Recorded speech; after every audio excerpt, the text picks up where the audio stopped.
Good afternoon, everyone. Welcome to the Elkhart Rotary Club, the best Rotary Club in the known universe. It's great to be here today. It is a beautiful Monday. Weather could always be worse for the month of November. Happy to be here inside with all of you. I would love to welcome Fran up to the podium to give us some thoughtful words and lead us in the pledge and four-way test.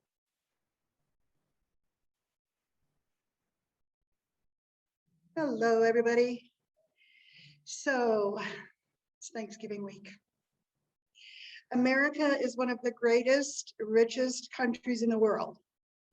Not perfect, but certainly full of good things. I hope you would all agree. Good people, good opportunities. We have so many things to be thankful for, yet how many people go through life unhappy with anger, jealousy, bitterness, seeing the glass is only half full. One of the things I admire about Rotary is that we are service above self, not just once or twice a year, but in all that we think and do, in who we are, and in who we aspire to be. So please think about these things with me as we pray. Oh God, will you help us notice things for which we can be thankful in each circumstance we face today and this week? Will you help us to pause and acknowledge the evidence of your presence? Will you help us to focus on your presence until your powerful peace rushes into our heart and helps us see things more clearly? We know that a thankful heart can change everything. When I have food, help me to remember the hungry. When I have work, help me to remember the jobless. When I have a home, help me to remember those who have no home at all. When I am without pain, help me to remember those who suffer. And in my remembering, please help me to destroy my complacency, stir my compassion, and help me to be concerned enough to help by word and by deed to those who cry out for what we take for granted. Amen. And the Pledge of Allegiance. I pledge allegiance to the flag of the United States of America and to the republic for which it stands, one nation under God, indivisible, with liberty and justice for all. And the four-way test. Is it the truth? Is it fair to all concerned? Will it build goodwill to their friendship? Will it be beneficial to all concerned?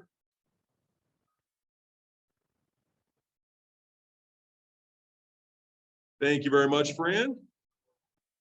And in addition to Andy, Garrick, Donna, Tina, Jessica, Deb, Carlos, Paul, John, Hill, Jason, Ashley, Steve, Verconen, Tom, Neat, Mike Cristofino, iPhone 3. Tell me who iPhone 3 is, and there's also a Samsung. So if you would identify yourselves in the chat there, folks, that would be awesome. And I'll have Pete come and give us an update of who we've got in the room. All right, we have one visiting Rotarian, Rosina Faust. And Rosina is with a newly chartered club in Lusaka, Zambia.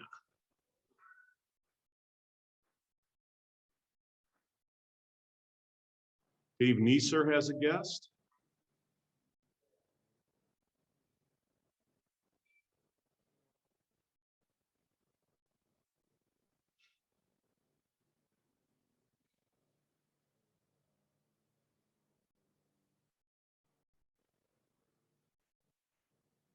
Page Dep is Michelle.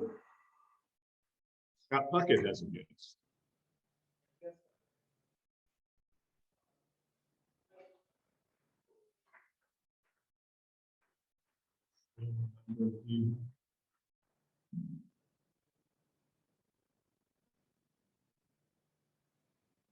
Excellent. Dean, really nice to see you as well. Thanks for coming. And thanks to those of you who have a guest here today. We appreciate that. All right, if you have an announcement, please make your way forward. And just a reminder, we will not have a regular lunch meeting next Monday. We will have our Monday Fun Day, which Julie, I think, is going to make a quick update and announcement on. Also, December 6th for Noon Division, we have Michelle Frank from the Lerner Theater will be presenting. Make sure you've got on your calendar that restaurant fundraising for Salvation Army is Friday, December 10th. Salvation Army bell ring, Saturday, December 11th. You'll learn more about that in a second. Boot Lake service date. If you're not ringing bells, I would hope you'd be out at Boot Lake helping them with invasive tree and vine eradication. And just a reminder for our holiday schedule, because of the way things fall, especially this year, we are going to be off December 20th and the 27th. And I'm contemplating being off December 3rd as well, given that is a Monday, and it will at least lose at minimum the bankers who are in this group. Is that right? TCU, is TCU closed on January 3rd? I'll bet it is. Oh, he hasn't even looked ahead that far. It's next year, that's right. So we'll keep you posted on that. That's right, depends on if it's snowing. Excellent, all right. Paul, come on up.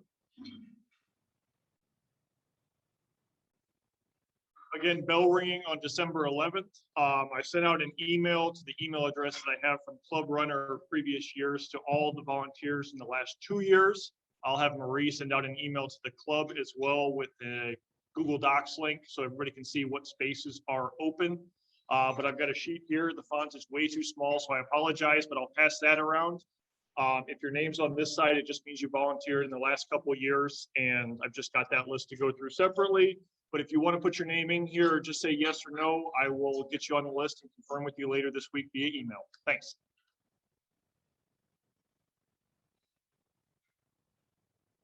Hello, everyone. Just a friendly reminder for our 5th Monday social meeting at the 5-Star Dive Bar. We have about 32 people confirmed. So we are going to have a little potpourri of options for tapas, if you will. They've got a burger bar. We'll have chicken tacos and tortellini available. There'll be salad for people that are more interested into vegetable type things. Cookies will be included, beverages included. It's going to be $25. So if you have confirmed that you are coming, make checks. Jim, are they payable to Elkhart Rotary? Okay, fantastic. So if you have RSVP'd on our sheet, come and see me or come and see Jim and give a check for 25. If you have a +1, it'll be for 50. Anything else? Oh, open mic. So there is open mic. You don't have to open mic, but there may be singing, there may be dancing, there may be poetry, there may be humor. Who knows? If you would like to play along or just share a hidden or not so hidden amazing gift that you have, whether you're online or here in person, make sure it's not too late. You could even sign up that night for open mic. We've got 5 people signed up. We would love to just let our hair down and have some fun with you over burgers and beers or whatever you want, and come be fellowshippy with us. That's going to be Monday, the 29th, starting at 6 p.m.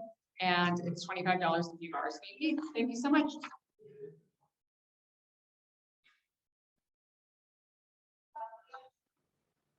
Are you done?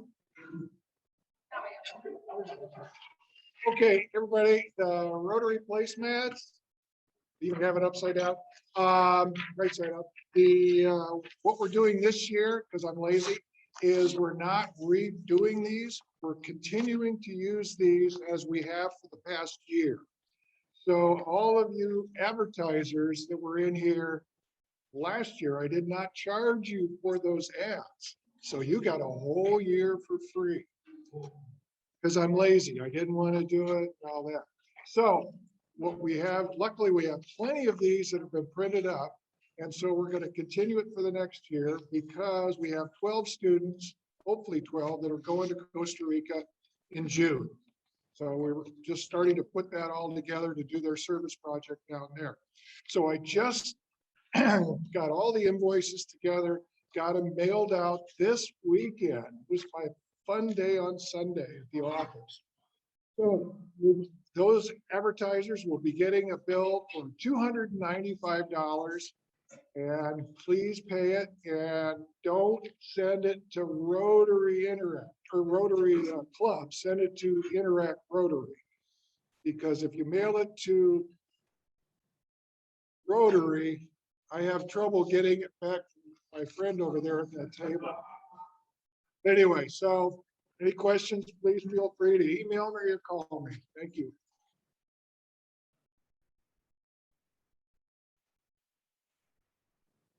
Such a deal, everyone getting free advertising. That's good. And I just wanted to say before I let my friend Dave out at the podium here, that Julie, I know we don't have anyone necessarily confirmed that they're doing comedy, but that it will be, there will be laughs.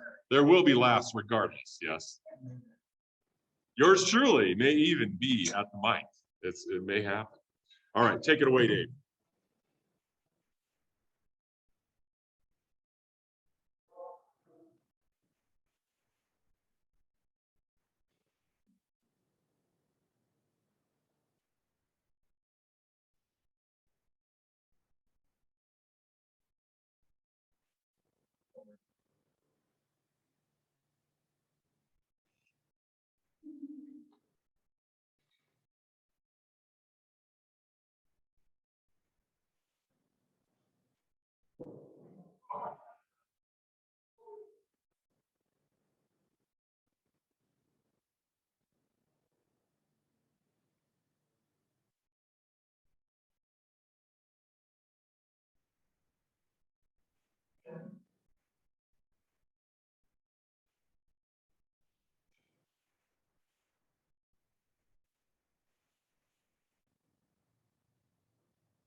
Rotarians, Thursday is Thanksgiving.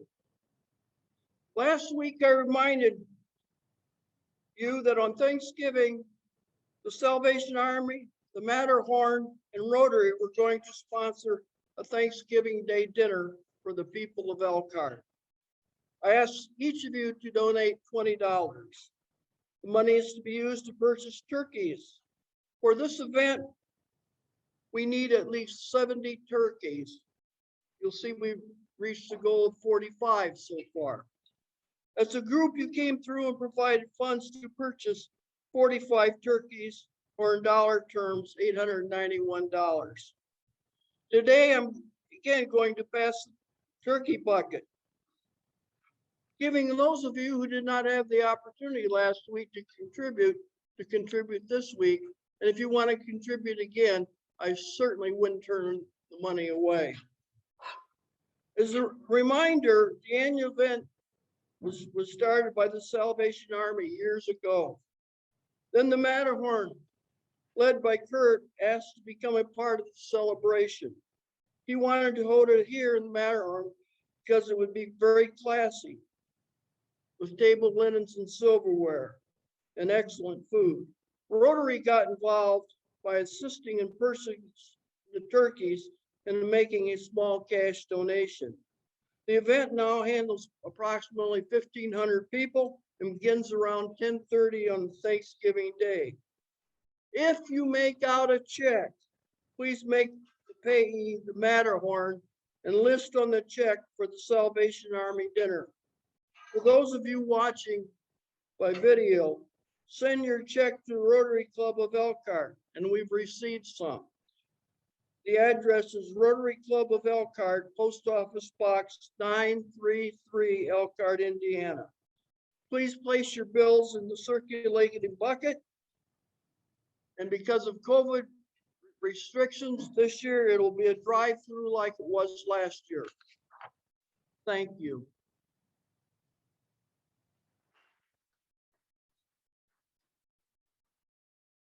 And also, due to COVID restrictions, do not lick that bucket when you pass it. It would be great. But by the way, there's like a frozen toddler up here on the ground. If any of you heard that thump from the podium earlier, that was Dave dropping what is probably a 20+ pound turkey. Unfortunately, it was frozen and only did minor damage to the floor here at the Matterhorn.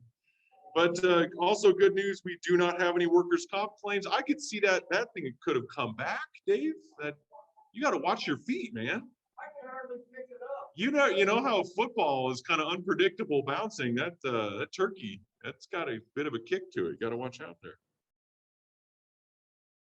Turkey leg kick. Thanks, Scott. Thanks for the smile. Thanks for the smile. It's good.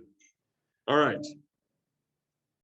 Each year we donate to a bunch of local not-for-profits. Those of you who are new in the room, we give away grants in the spring to not-for-profits that help further the good work that we all do here at the Elkhart Rotary Club.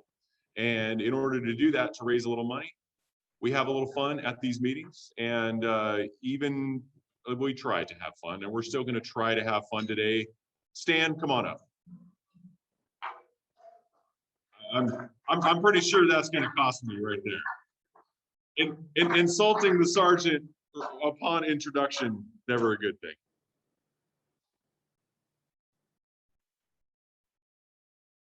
Thank you for that rousing applause.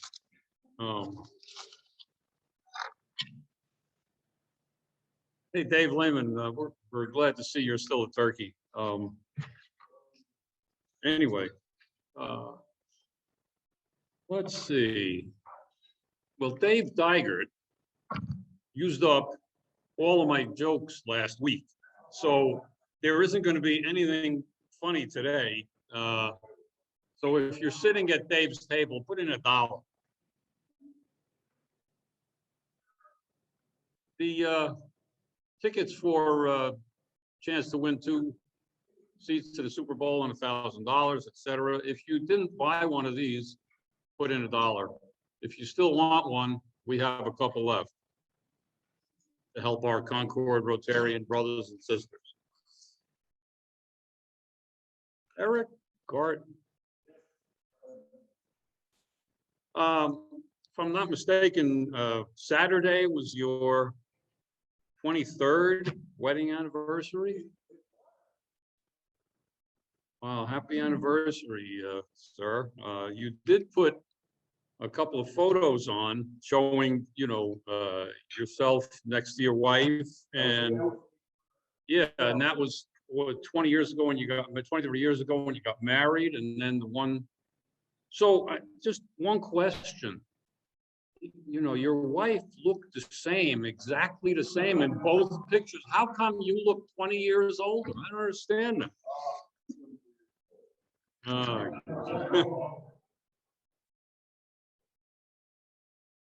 Everybody send a letter to his wife.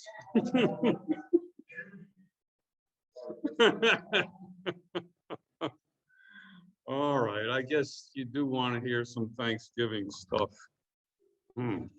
All right, we'll start over here. Scott Puckett. Well, let's see. Why was the Thanksgiving soup so expensive?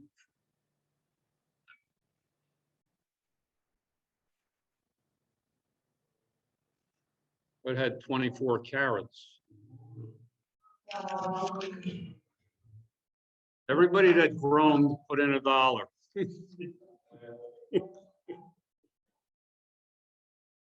Let's see. Let's go in the back. Candy Yoder. What were the turkeys accused of? No, foul play. You're at that table, put in a doll. Dave Neeser. We didn't want to miss you today, David. Do you know, when does Christmas come before Thanksgiving?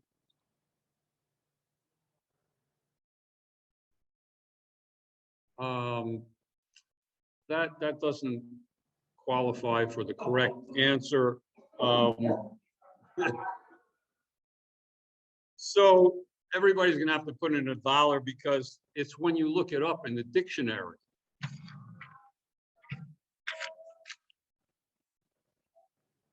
You need to be more clear on your answers. Since you complained, put in $10. Let's see. Sherm Hanson, how about you? Which side of the turkey has the most feathers? Hey, you're right.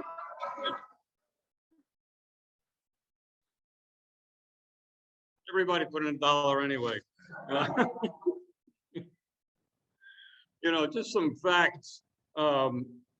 Thanksgiving dinners take like 15 hours to prepare, and then they get consumed in 15 minutes. Strangely enough, halftime in football takes 15 minutes. If you think that's a coincidence, put in a dollar. All right. Give me a show of hands. Who thinks I should stop telling Thanksgiving jokes? Oh, no problem. I can do that cold turkey. If you haven't maxed out, please do so.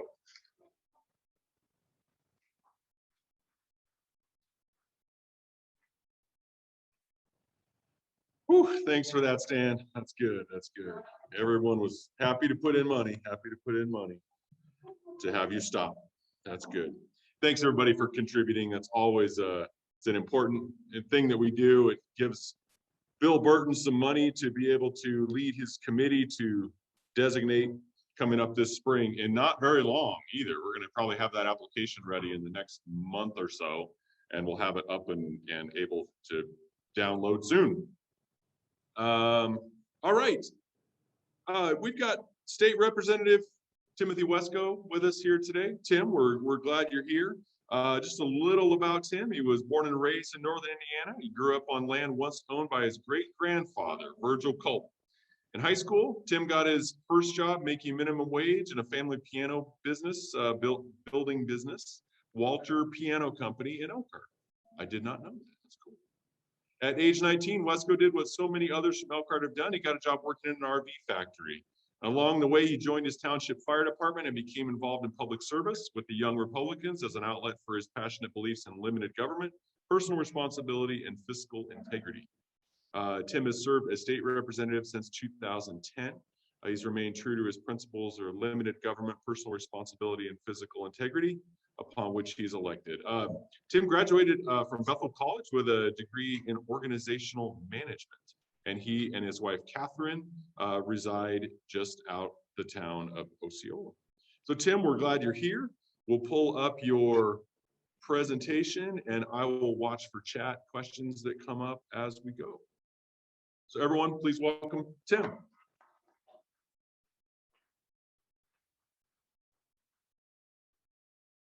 Remember to do this. Share, yes. And then this. Yes. Minimize that. Duplicate that. Minimal 10-step process, and we're all set. Of course, you can just hit anything on the screen here, up, down. Excellent.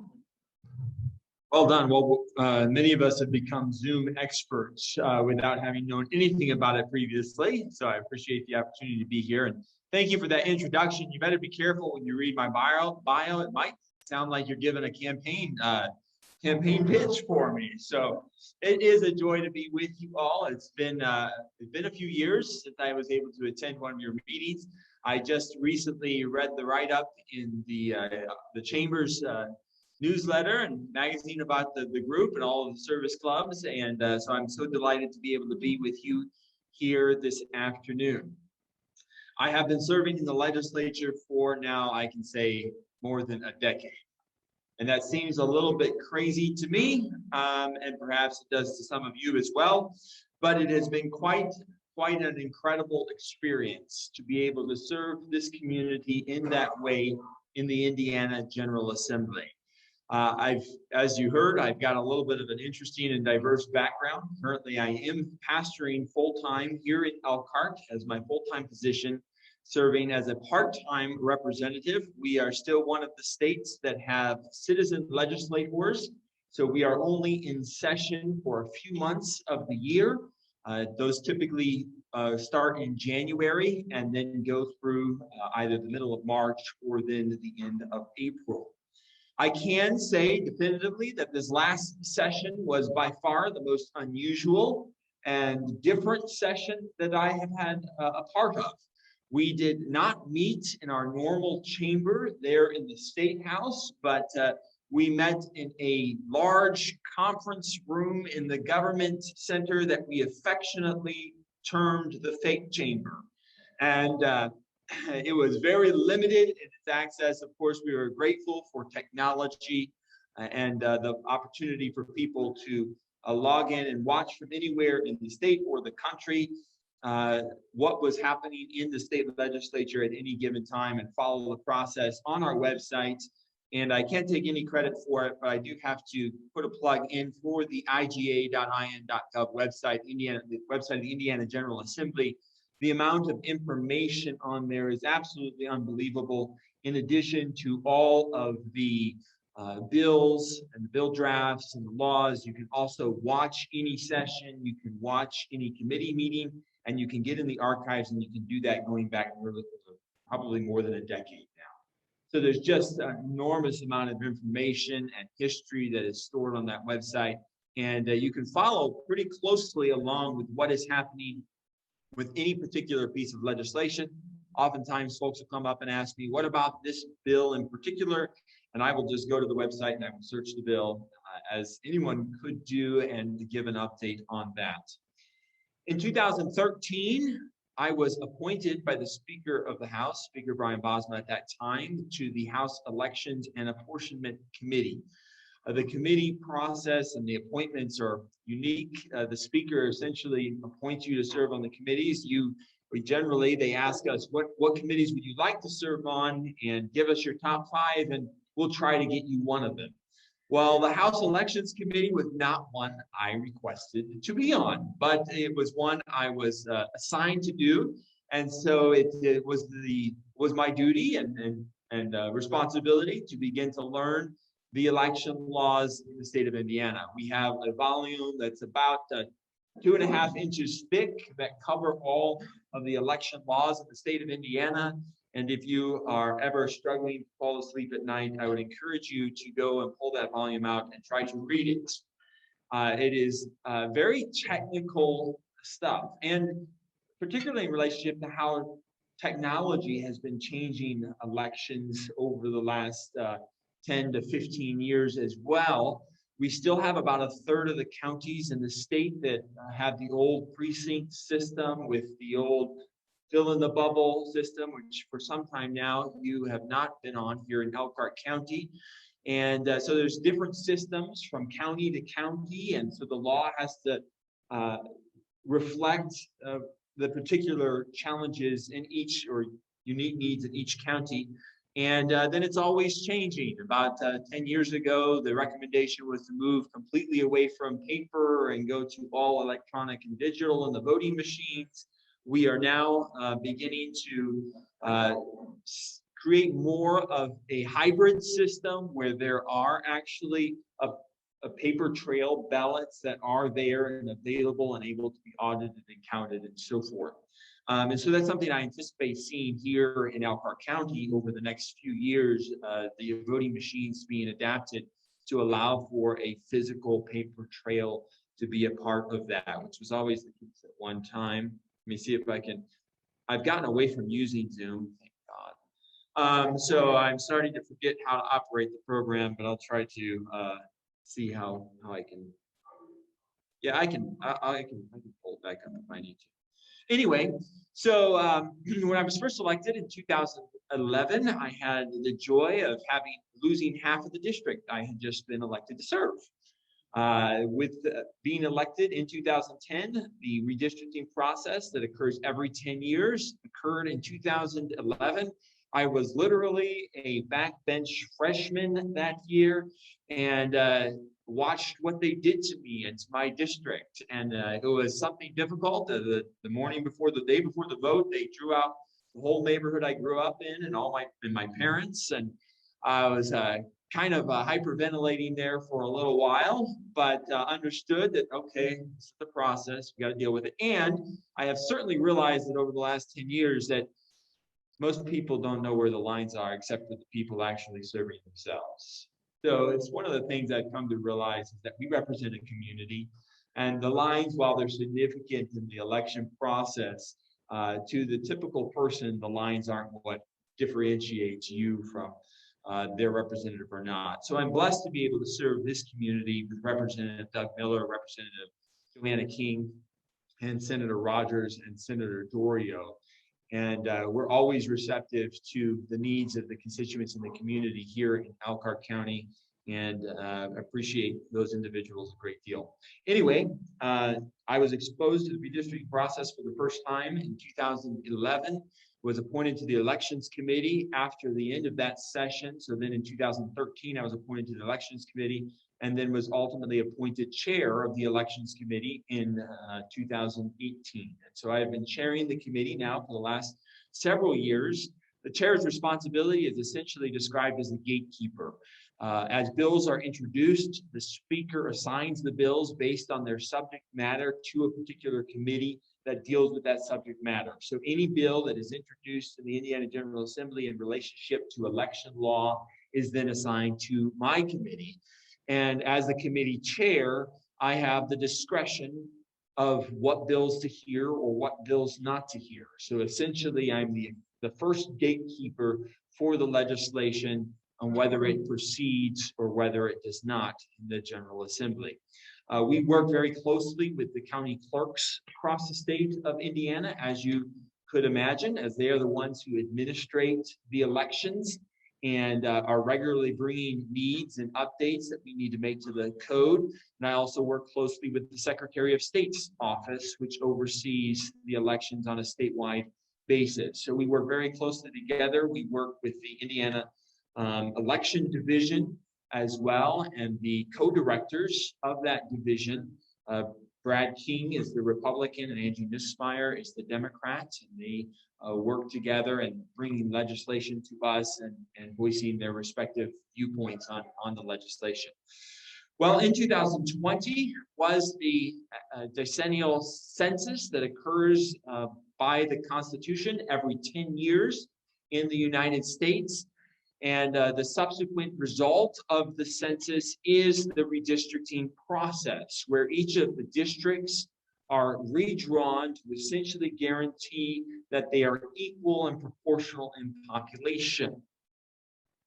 There's a very long and complex history to redistricting in our country. Believe it or not, there was a time in Indiana when our state went for nearly 50 years with no redistricting that was done after the censuses. You might ask why? Well, it was essentially to guarantee power to certain individuals whose communities were losing population and to limit power to other communities. So the Supreme Court has also weighed in on election law over the decades in relationship to that, to ensure one person, one vote, to ensure the proper redistricting. So it's something that we are constitutionally required to do every 10 years here in the state of Indiana. And so that process involves not only the state house and state senate districts, but also the but also the state, the congressional districts. Excuse me, I'm multitasking here a little bit, trying to make sure we get this. There we go. All right. So I just want to kind of review this here. 10 years ago, and generally the census data is available and it's given to the president on January 1st of the following year, following the census, the unofficial results. So for 2020, generally the data would first start to become available January 1st of the following year, and that it would be officially rolled out sometime in the middle of March, beginning of April. Due to COVID this last year, the results of the census were delayed all the way to August the 12th. And so this led essentially to the General Assembly suspending the law that required us to adjourn sine die by April the 29th, and essentially leaving the session open-ended so that we could return and complete our constitutionally required responsibilities of redistricting. Once that data became available on August 12th, we held meetings around the state in each of the 9 congressional districts, allowing as much public input as possible into the redistricting process. In addition, for the first time ever, we provided an online portal, a map drawing portal for Hoosiers, that essentially took all the census data, all the election data, and all the tools that we had as lawmakers that we would be using to draw the maps, and made it available to anyone in the state to be able to draw maps and submit them in that process, either for the state Senate, the state House, or the congressional maps. In addition to that, the bills, the redistricting bills, which if you were to pull up the bills, it's basically a list of numbers. It lists out all of the counties. So if there's an entire county in a particular district, it will say St. Joseph County is in congressional district 2, all of the county. But sometimes the county is divided, especially for the smaller state house districts. So then it starts to break it down by township. Such and such a township is in this district, and each township has a number. And then it breaks it down further to precincts, because each township is then broken up into multiple precincts that are voting precincts. And such a precinct number is in such and such a district. And then to get it very accurate, we will actually then break it down even further to the census block. And literally, it's almost like city blocks, where the census data actually breaks the data down to the census block level, which could be as small as a city block or something like that. And so sometimes it's necessary to even then split the precincts and say such and such a census block is in such and such a district. In the congressional maps, we literally draw maps that have a deviation of no more than +1 voter. And that is essentially required by federal case law that we have to essentially guarantee that the districts are as nearly to absolute equal as possible. Following the maps and following the census data, of course, it's always changing and alive. We had congressional districts that had 0 deviation, the exact same number of people in those congressional districts. And so to do that, you oftentimes then have to split the precincts and down to census blocks. And that creates a whole chain reaction. Then the county clerks have to then readjust the precinct lines to match kind of the congressional and the state district lines. And so that led to, there's a whole time frame that this all plays into, where this work had to be completed by a certain time, so then that the locals could begin their redistricting process for city and county council districts, and then so that the county clerks could all begin the process of making sure that the precinct lines followed along there. So we had hearings across the state in each of the 9 congressional districts. The bills then went through the normal legislative process with committee hearings in the House and with the Senate. I kind of already touched on this. Less than 1% deviation in the state House districts, in the congressional districts, near equal, some actually being equal, others being +1 person. We laid out as our objectives in that process to maintain communities of interest, trying to keep communities together rather than dividing them up, respect existing political subdivision lines. Follow, if we can keep a whole township in a community or a whole county, there are some state house districts that have 7 counties that are fairly sparsely populated. Try to avoid dividing those counties as much as possible. Avoid dividing the township lines. Avoid dividing those communities. Also, trying to create district lines that are compact and that seem to make sense and to meet all of our state and federal legal requirements, which are fairly extensive when you consider the federal case law. And I'll just be honest, I'm not the expert with all of that. Representative Greg Sturwald was the author, and he carried the bill, and he's also an attorney. So I was grateful for his service and his work in the whole process. This kind of lays out what the state house districts have looked like over the last 20 years. The state house maps that on the far left here from 2001 to 2011, and then 2011 to 2021, and then the new maps that were just adopted this year that will then go into effect in 2020 in this upcoming election in 2022. And those elections begin essentially January to February is the filing period. And to run for the state legislature, you have to live in the district for at least a year previously to running for that district. So that again was another important reason to finalize the maps. I hope that you can kind of roughly see, even though it's very smaller there, that over the last 2 processes of doing this, we have sought to clean the maps up. And many of you might be familiar with the history of gerrymandering or gerrymandering, which goes all the way back to the late 1700s when Eldridge Gerry drew a district that looked like a salamander. And so they nicknamed it the gerrymander, because it looked like a salamander. So gerrymandering historically has had this idea of drawing funny shaped districts to try to achieve a particular political benefit or end. And so we have sought to avoid that by drawing districts that make sense and that follow community lines and that are not all over the place. These are the congressional districts as well that we've had over these last 3 cycles. And again, you'll kind of see as we've gone to each, we've cleaned them up and tried to make them clean and compact and keep the lines together and draw straight and keep communities together. You know, there's 100 districts, so I can talk about a lot of them, but I can just talk about my district just in brief. I had a kind of what they look like a finger up into St. Joseph County. When we drew the maps, essentially we started at the 4 corners of the state and kind of moved in, because you can't start in the center and go out, because if you get to the corner, you have nowhere to go at that point to bring in population. So essentially you start on the corners and you kind of move in.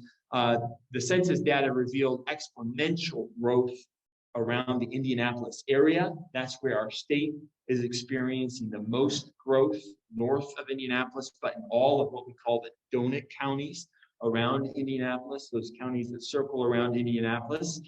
Thankfully, Elkhart County held its own as far as population growth was concerned. Northwest Indiana had some decrease in population. Rural Indiana is decreasing in population significantly. Fort Wayne also had some growth there as well. So where you have growth, you have districts that are going to contract. Where you have a lack of growth or a loss of population, you're going to have districts that grow. So in Northwest Indiana, the districts had to expand out. So that creates then a ripple effect all the way across the state. So then as you're moving over from Northwest Indiana up into my district, essentially District 5 then took in 10,000 people from my district that had been District 21 into District 5. And then my district picked up 10,000 people on the southeast side of the district from District 22. And ultimately that made more sense because it put Wakarusa and Napanee back into a single district. Those are that is a single school corporation there in that community, and there's a lot in common with that community. Ultimately, the lines do have to be drawn somewhere, and there's going to be areas where a line is drawn. It's like, well, why does this have to be divided? Well, the line is going to have to be drawn somewhere in that whole process. So it can be difficult, and it is a very complicated process. Just a few highlights. The proposed Indiana House map increases the number of counties that are wholly contained within one House district from 26 to 32. There are 22 fewer township splits where a single township is represented by multiple House districts. The draft House map includes less than 1% deviation from the ideal population of 67,855 for each district. The proposed congressional map keeps 84 of Indiana's 92 counties whole and includes a near equal deviation, 2 or fewer persons from the ideal population of 753,948. Both plans are substantially comparable to or better than the maps passed in 2011. Most widely acknowledged compactness, follow the most widely acknowledged compactness standards. That's kind of the end of the presentation, the end of the process. But this essentially consumed this past year for us. And the maps were signed into law by the governor at the beginning of October. And so all of the local units of governments, as well as the county clerks, have then all been following through with the whole process as far as their precinct lines, as far as the local redistricting and all of that, and how that is concerned.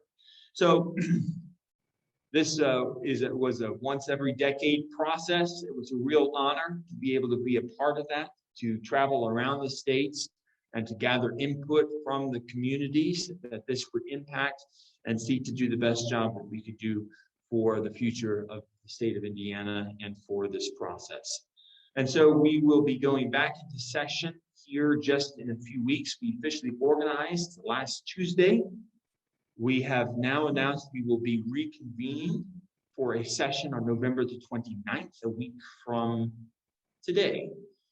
And that will be to address essentially the federal vaccination employer mandates, to try to assure that there's clarity in how exemptions are honored, and also to try to essentially to bring the state of emergency to a close, and to do that to make sure that we're taking care of the necessary things there in relationship to funding primarily that is flowing through the federal government in relationship to those states of emergency. So that is, we are expected to reconvene on November the 29th, and then we will reconvene for our next regular session, January 4th, whether it snows or not.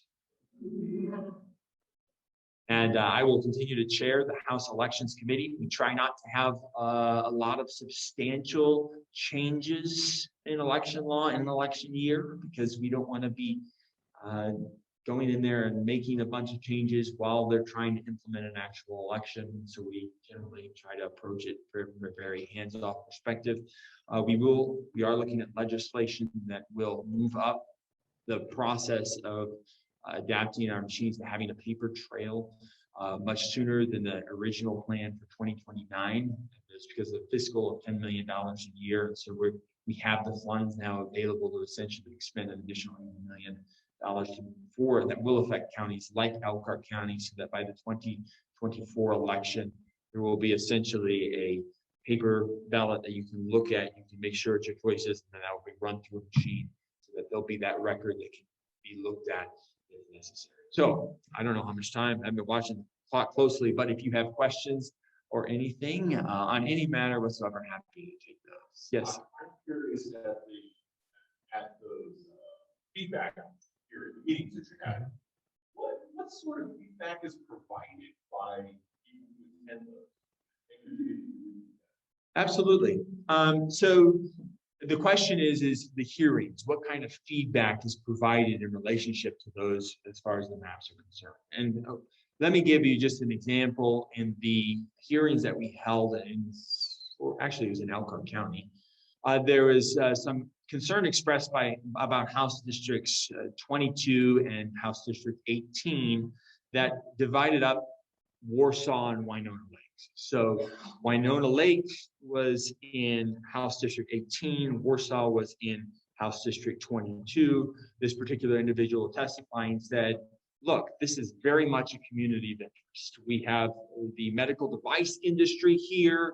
we want to have a single voice of representation in the State House. And that was something we were able to then take into account and put both Winona Lake and Warsaw into the same district. So it would keep that community of interest, that industry all together and having a single voice there in the State House. And so that's just one example. There's many other examples. We heard a lot in Fort Wayne about people. There was a lot of discontent about how the lines were drawn in the city of Fort Wayne, and we were able to clean those up significantly and make that neater and much better than it had been previously. Yes, sir.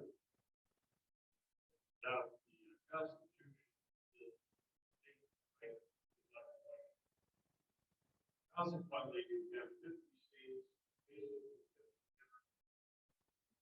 Within the states, counties.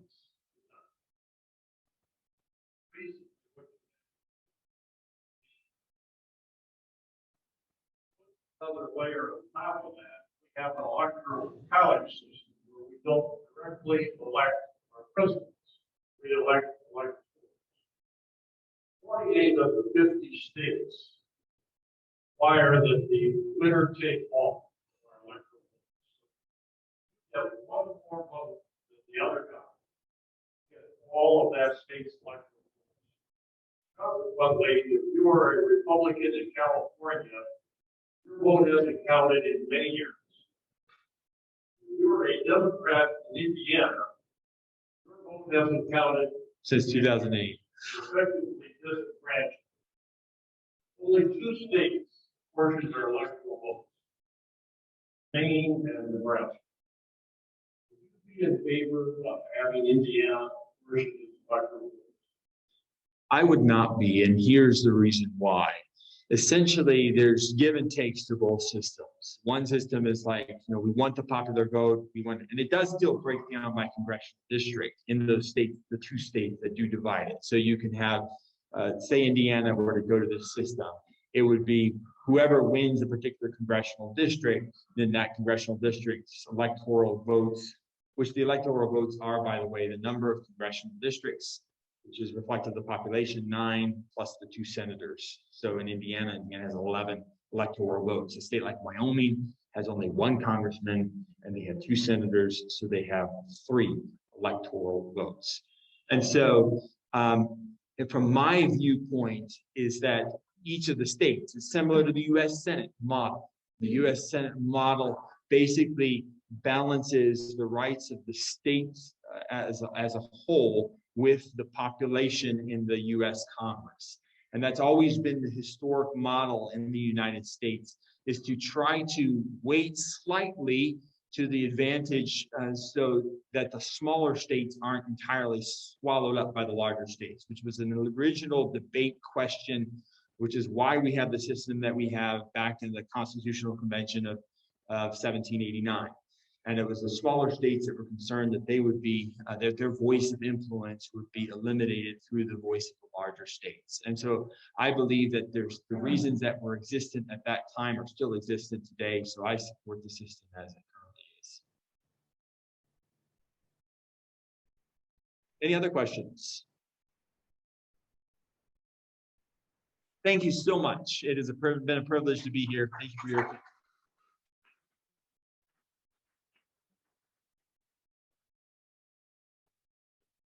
That's good. And by the way, everyone, Tim said he'd hang around for a few minutes if anyone has any individual questions. And Dave has a total for the dollar amounts here. Congratulations, Rotarians. The goal was 70 turkeys. We have funded approximately 105.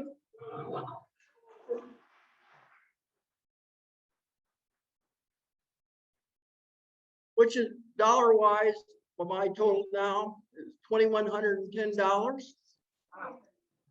This beats all previous records that we've had. So congratulations, Rotarians.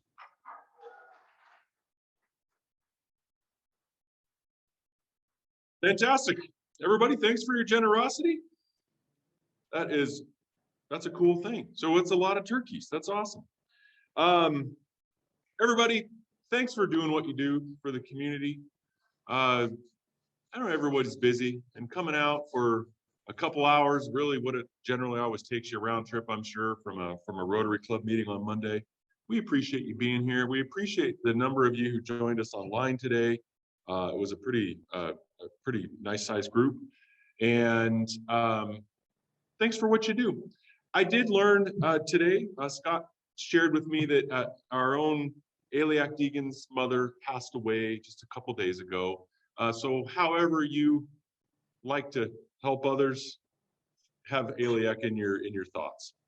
And with that, go out and serve in the community. Thanks for all you do. Rotary's adjourned.